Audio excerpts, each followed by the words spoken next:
Asterisk, the boarding gate buzzed with the usual mixture of chatter, flight announcements, and the clinking of carry-on luggage wheels rolling across polished airport floors. Among the crowd stood an elegant older black woman in her early 70s, dressed in a tailored maroon shawl, her silver-gray curls neatly pinned, her posture dignified but soft. Her name was Margaret Lawson, and today was not just any travel day. It was the first time she would fly in first class. Her son, who insisted on giving her the best, had personally booked her a VIP seat. And not just any seat, it was the front row window in first class on one of the most luxurious airlines in the country. Asterisk. Margaret clutched her leather handbag close to her chest and reviewed the flight number for the third time. She wasn't nervous about flying. She'd done it plenty of times when she was younger, but this was different. Her son had made sure everything was arranged perfectly. She was proud of him. Her only child, Malcolm Lawson, a self-made tech billionaire who had gone from selling recycled computer parts in their garage to building one of the fastest-growing startups in Silicon Valley.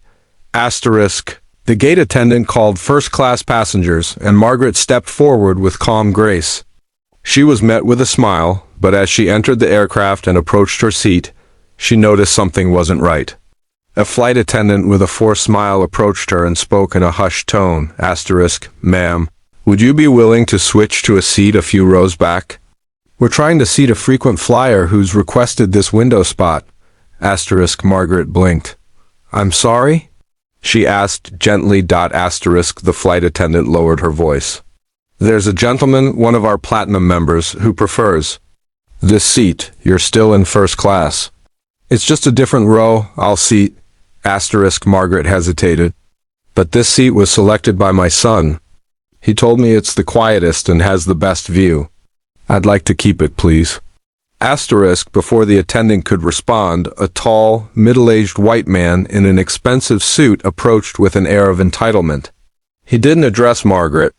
Instead, he turned to the attendant and said, "Is there a problem? I requested that seat." Asterisk. The attendant looked at Margaret again. "Ma'am, it would really help us if you could just move." Asterisk. The man glanced at her for the first time. "I'm a top-tier member. I've flown with this airline for 20 years. I shouldn't have to argue for my seat." Asterisk. Margaret drew in a breath. She was used to subtle disrespect, the kind you couldn't prove, the kind wrapped in fake smiles and polite tones. But this felt different. Direct, undeniable. Asterisk. She repeated firmly, "I'm not moving." Asterisk. The man scoffed. "Seriously? You people—" Asterisk. The sentence hung in the air like poison. A few heads turned. The flight attendant's eyes widened, but she didn't say anything. Instead, she took a deep breath and offered the man a different seat. He grumbled and walked off, muttering something under his breath. Asterisk. Margaret took her seat, stared out the window, and closed her eyes. Asterisk. Across the country, her son Malcolm was in a meeting with venture capitalists when he received a text from his mother. Asterisk. Just boarded. Was asked to give up my seat for a white man. I refused. Love you. Malcolm froze. Everyone in the room watched as his smile disappeared and his hands clenched. Asterisk. Everything all right, Malcolm? One of the investors asked. Asterisk. He stood slowly, pulled out his phone and made a call.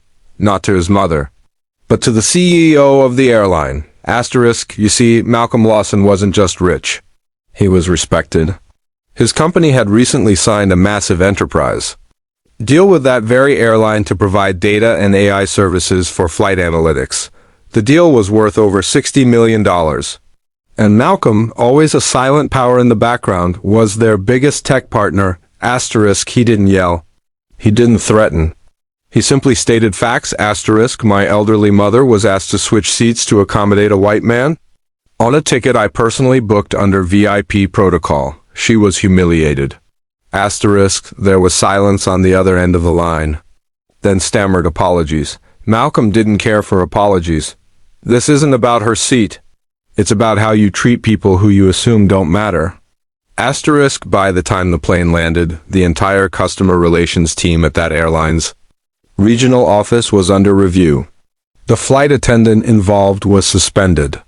The man who made the racial comment was permanently banned from flying with the airline. Asterisk. But that wasn't the end. Asterisk. Malcolm posted a calm, composed statement on social media. He didn't name names. He didn't call for boycotts. He simply told the story. Asterisk. My mother raised me to believe in kindness, dignity, and quiet strength. Today, she was asked to surrender her seat not because she did anything wrong, but because someone believed they deserved more than her. This is why representation matters. This is why silence isn't an option. She didn't move, and neither will I. Asterisk. The post exploded. Millions shared it. Comments poured in. Black mothers across the world shared their own stories. CEOs and celebrities weighed in.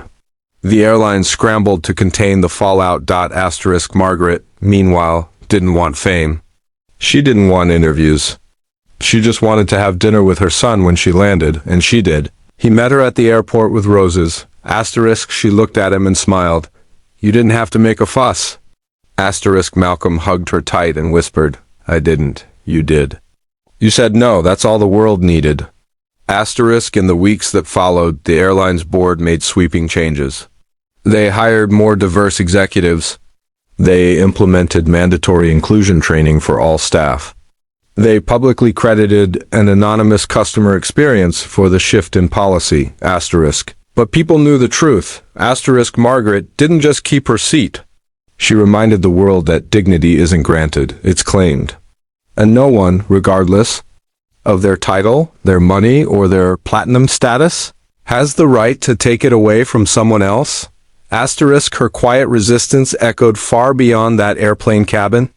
It sparked boardroom changes, conversations, and a movement. Asterisk. Because sometimes real power doesn't raise its voice. Asterisk. Sometimes it just doesn't move. Moral of the story. Never underestimate the quiet strength of a person who knows their worth. In a world where privilege often speaks the loudest, dignity stands tallest when it refuses to bow. Change doesn't always roar. It often starts with a simple, powerful no.